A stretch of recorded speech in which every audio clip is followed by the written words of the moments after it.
Nous sommes toujours en édition spéciale du Morning. Merci d'être avec nous ce matin. L'info de la matinée, c'est cet incident sécuritaire à la frontière entre Israël et la bande de Gaza. On retrouve sur place Mathias Inbar, tentative d'incursion terroriste. Qu'est-ce que vous pouvez nous dire de plus ? Eh bien, écoutez Barbara, vous voyez, nous avons essayé de changer de localisation tout simplement parce que les routes étaient complètement bloquées. Nous avons essayé de contourner cette route et nous sommes approchés du plus près de cette frontière de la bande de Gaza. Exactement derrière moi, c'est le quartier de Beth Laïa, d'où sont sortis les 12 terroristes du Hamas à l'intérieur d'un tunnel de contrebande d'explosifs. Ils sont sortis donc en territoire israélien du côté d'Erez. De vifs échanges de feu ont été entendus. Les 10 terroristes ont été tués sur 12. A priori, de ce que l'on comprend, c'est que les habitants de Nir Am et des villages avoisinants, la frontière avec Gaza, eh bien, sont toujours priés de rester chez eux. Donc l'incident n'est pas tout à fait clos. On parle d'éventuellement un terroriste toujours dans la nature. En ce qui concerne ces islamistes du Hamas, ils ont tiré à la mitrailleuse, à l'arme lourde et également au missile anti-tank contre les forces de sécurité israéliennes. Et ce qui semble être plus ou moins clair à l'heure actuelle, c'est qu'il y aurait des blessés plutôt graves du côté des forces israéliennes. Pas plus de détails à donner à l'heure où nous parlons. Ils auraient été évacués vers les principaux hôpitaux du pays. Voilà, une Jeep qui aurait été touchée et plusieurs blessés dans les rangs de Tzahal. Mathias, hier, on note une phrase de Boughi Ya'alon, le ministre de la Défense israélien, pour venir à bout de la menace des tunnels, il nous faudra 2 ou 3 jours. Qu'est-ce que ça augure sur la suite de l'opération israélienne ? Eh bien, tel que je vous l'annonçais, ce sont des véritables catacombes à l'intérieur de la bande de Gaza. Il y a une bande de Gaza au-dessus et en dessous de la terre. Il y a des dizaines et des dizaines de tunnels. Et je vous annonçais d'ailleurs que l'armée israélienne, il y a 2-3 jours, semblait ne pas être surprise par l'ampleur des combats. Mais là, elle l'est par la quantité de tunnels qui se trouvent en dessous la bande de Gaza. Effectivement, selon le ministre israélien de la Défense, il faudra 2-3 jours, mais au vu des combats que nous entendons ici dans la bande de Gaza, il va falloir peut-être plus de jours parce que les combats sont acharnés. Il y a des dizaines de tunnels et on le voit encore ce matin. Il y a des tunnels non seulement de contrebande, mais il y a des tunnels, ce qu'on appelle des tunnels actifs, à savoir à partir desquels les terroristes pénètrent et sortent en territoire israélien. Et pour l'instant, difficile de quantifier le nombre de ces tunnels qui se trouvent tant au centre, au sud et au nord de la bande de Gaza. Merci beaucoup Mathias Inbar avec nous sur ce plateau. Boaz Bismuth, ancien ambassadeur en Mauritanie, journaliste israélien, vous êtes avec nous, merci. Betsabé, on va venir à vous dans un instant. Et Céline Touboul, spécialiste de la bande de Gaza au centre de recherche israélien ECF. Voilà, une situation complexe, tentative d'attentats qui se poursuivent en Israël. Est-ce que ça va changer quelque chose sur la suite de l'opération israélienne ? J'avoue être plutôt contente d'entendre qu'en 2-3 jours, on arrivera à mettre... Contente ou surprise ? Surprise, parce que je ne pensais pas que cet objectif pourrait être réalisable de cette manière, mais je ne remets pas en doute du tout la crédibilité de ce que le ministre de la Défense dit. Je pense que ça nous pose la question de ce qui devrait se passer après. Si le Hamas n'accepte toujours pas les termes d'un cessez-le-feu. Avant d'arriver à l'après, est-ce que cette opération devrait se poursuivre pour atteindre tous les objectifs qu'Israël s'est posés ? Je pense que pour l'instant, les objectifs sont relativement modestes. Elles ne sont pas de mettre à bas le régime du Hamas à Gaza, de réduire les infrastructures des tunnels et la menace terroriste qui vient de ces tunnels-là. Donc si effectivement on respecte ces objectifs-là et qu'on arrive à les atteindre en 2-3 jours, tu es d'accord avec ça, Boaz ? 2-3 jours suffiront. Il faut qu'Israël, une fois qu'il est entré dans Gaza, se retire maintenant ? D'abord, je ne sais pas. Je ne suis pas un expert militaire. Je sais seulement que le ministre de la Défense l'a dit hier. Je pense que le ministre de la Défense est quand même censé être quelqu'un de crédible. Et je pense surtout à un personnage comme Boughi Ya'alon. Oui. Écoutez, la seule question est, comme j'ai dit, on parle beaucoup depuis le début de ce conflit ou de ce round-là, de ce que l'Égypte veut, ce que Gaza veut, ce que les Gazaouis veulent, ce que les Qataris, les Turcs, qu'est-ce que Israël veut.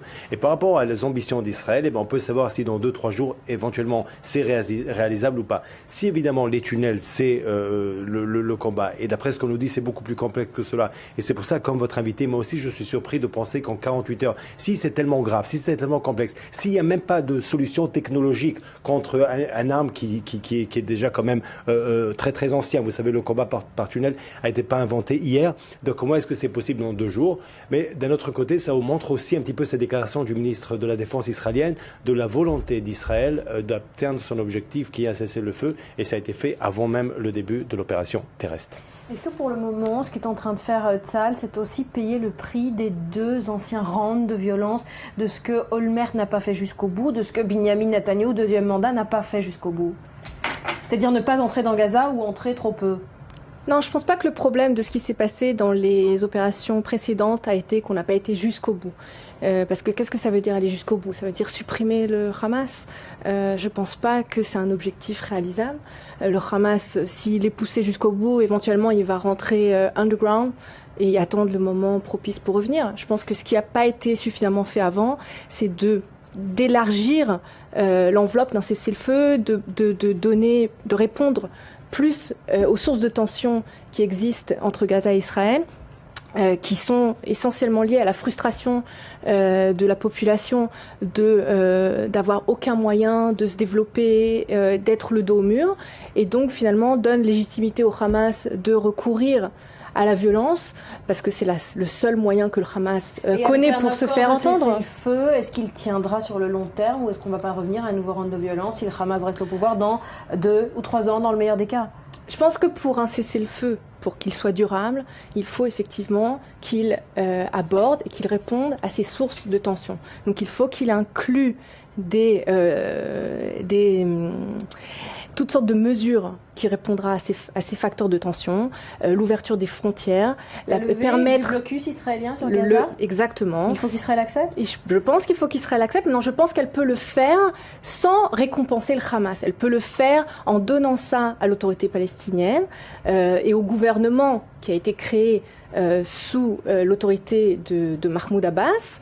Et si elle le fait de cette manière-là, elle donne une chance à une assise du pouvoir de l'autorité palestinienne à Gaza de renforcer une autorité qui sera plus modérée et qui réduira la légitimité d'un groupe comme le Hamas d'avoir sans cesse recours à la violence pour se faire entendre. Pour vous, ce n'est pas une solution. Non, d'abord, tout ce que madame vient de dire à l'instant, on dit un mot en hébreu, ça s'appelle Amen. Tout ça, bien sûr, on signe tout de suite. Il n'y a pas un Israélien qui ne signerait pas tout de suite. Sauf que vous savez mieux que moi, et vous qui êtes spécialiste de Gaza, à quel point c'est difficile de le réaliser. À quel point, quand même, le Hamas, malheureusement, bénéficie aussi d'un soutien populaire. À quel point, quand même, on a éjecté les gens d'Abou Mazen et les gens de Fatah sur place. À quel point, justement, oui, ça va être interprété, qu'on le veuille ou pas, par la rue palestinienne, comme le succès du Hamas. Si, bien sûr, maintenant, il y aurait la levée, même partielle, du blocus. On est quand même au Moyen-Orient, et les choses ont une façon d'être interprétées. Donc je pense que le Hamas, la dernière chose, c'est de lui offrir ce cadeau. Maintenant, par ailleurs, comment est-ce qu'il faut le combattre? Oui, il faut le combattre. Je pense que si peut-être le mettre, quand même, le faire disparaître, c'est peut-être aussi une utopie de notre côté, mais le mettre à genoux, oui, c'est réalisable. Je pense qu'Israël a eu des défis militaires beaucoup plus graves que ça. Si c'est à eux de retourner, et comme vous avez dit le mot underground, le but c'est les responsables, pas les Palestiniens, Dieu préserve, justement pour sauver aussi des vies palestiniennes et pas seulement israéliennes, c'est faire en sorte, et ça vous le faites que par une bataille militaire, ceux qui rentrent underground, qui restent là-bas. Alors, vous parlez d'une bataille militaire, de mettre le Hamas à genoux de façon militaire. Naftali Bennett le redéclare hier, le renversement du Hamas reste une option. Israël envisage sérieusement? Encore une fois, on a vu la journée d'hier à quel point les limites justement de la part d'Israël. Pas seulement bien sûr, et on a vu aussi les victimes palestiniennes et des images comme ça. Si hier il y a eu l'avion malaisien, et si encore c'est passé dans la presse relativement, en comparaison avec Jenin, relativement, bien sûr de façon calme, je pense pas que encore 2-3 images ou 2-3 rounds comme ça, c'est quelque chose de supportable pour l'opinion publique. Maintenant, concernant aussi les victimes militaires israéliennes, on vit dans une époque aujourd'hui où aussi bien, pas seulement en Europe, mais aussi en Israël maintenant, on a beaucoup de mal à accepter des victimes militaires. Ça, c'est une nouvelle donne, c'est quelque chose qui serait dans le passé ne connaissaient pas. Il y avait des guerres dans lesquelles on perdait beaucoup plus un premier jour. Aujourd'hui, on vit un air où c'est insupportable. Et c'est pour cela que le délai pour une opération est compté et limité. Alors, je ne dis pas que l'opinion publique est en train de manifester cessez le feu, bien au contraire. Mais ça peut changer, ça peut tourner très, très vite. Et ce qui va changer aussi, c'est le nombre de morts, d'un côté comme de l'autre, et du côté israélien en tout cas, pour convaincre le gouvernement. On sent quand même, malgré le bilan qui commence à augmenter côté israélien, une cohésion de la population israélienne derrière cette offensive. Vous partagez ce sentiment ? Oui, je partage ce sentiment et c'est tout à fait logique que ce soit le cas. Même si le bilan va aller en s'augmentant ? Je pense que si le bilan va aller en s'augmentant, il y aura de toute façon une pression de la part de la population israélienne contre le gouvernement. Je ne pense pas qu'Israël a l'endurance pour supporter des pertes israéliennes journalières. Et c'est exactement le problème qui va se poser quand on va commencer à considérer la prochaine étape de ce conflit. Juste un mot à ajouter à cela, quand même, bon, ok, on ne veut pas bien sûr de victimes, mais il faut savoir une chose, on peut arrêter tout de suite et avoir 0 victime, mais vu le comportement et maintenant tout ce qu'on est en train de découvrir, par ailleurs, on ne découvre pas les tunnels, on a parlé beaucoup en Israël des tunnels, sauf que les gens n'ont pas compris l'ampleur de ce phénomène ou de ce nouveau moyen quand même, Boaz, à quel point la pression de l'opinion publique israélienne influence les décisions du gouvernement.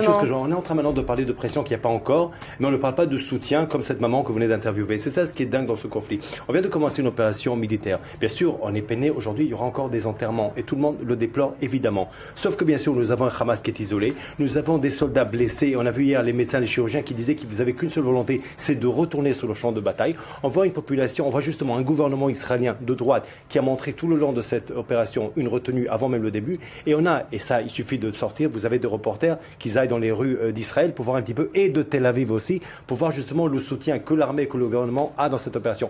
On voit même une opposition, on voit Bougie Herzog. On a vu aujourd'hui, son nom m'échappe, le fameux monsieur à Gaza qui a travaillé, qui a œuvré pour la libération de Shalit, donc un homme ultra-gauche, proche du Hamas. Ce matin, sur la 10e chaîne, qui disait, oui, il faut bien sûr avoir quand même dialoguer, même avec le Hamas. Alors le journaliste lui pose la question, est-ce qu'il faut continuer à se combattre?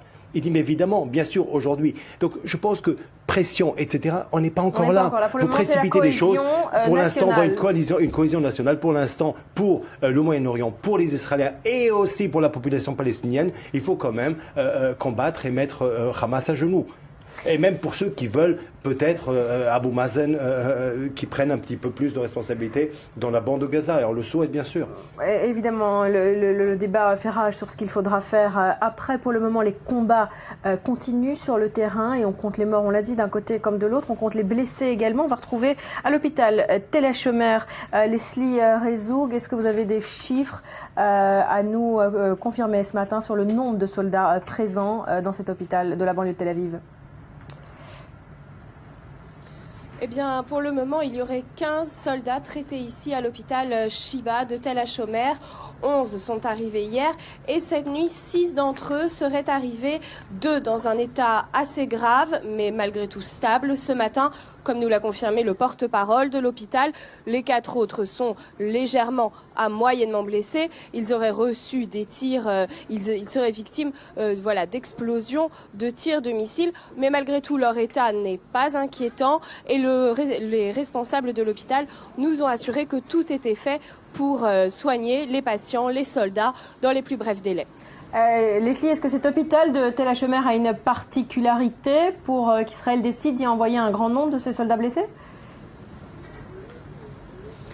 Eh bien, comme on l'a vu donc depuis quelques jours, depuis le début de l'offensive terrestre, cet hôpital de Tel HaShomer reçoit énormément de soldats par hélicoptère.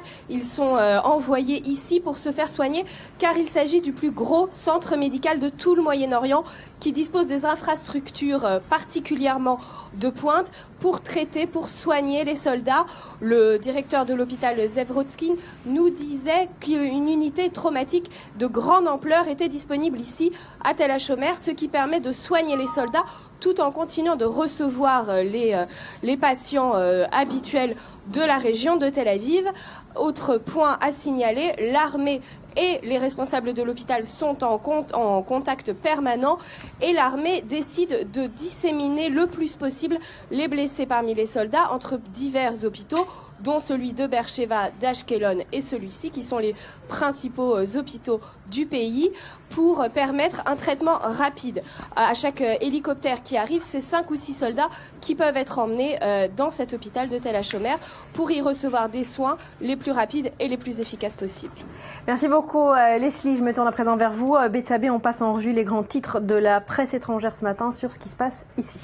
Alors très rapidement, c'est surtout un jour très meurtrier hier, le jour le plus meurtrier qui s'est déroulé à Shadjaya, c'est ce que soulignent à l'unisson les médias. Prenez par exemple The Independent au Royaume-Uni qui utilise dans son titre les termes employés par le président de l'autorité palestinienne, un massacre rempli de haine.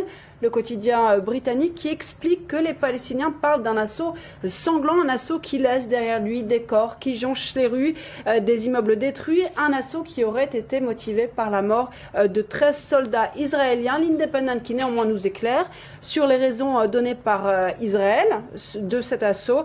Shadjaya était devenue une forteresse du terrorisme, ce sont les termes employés par le Premier ministre israélien. Toujours sur les descriptions qui fusent dans la presse de Shadjaya. Regardez le Washington Post qui raconte à Gaza toujours ces corps dans les rues, de violents incendies, mais aussi des ambulanciers qui peinent à faire leur travail. C'est ce qu'observent les journalistes quand ils arrivent sur les lieux pendant la trêve hier après-midi.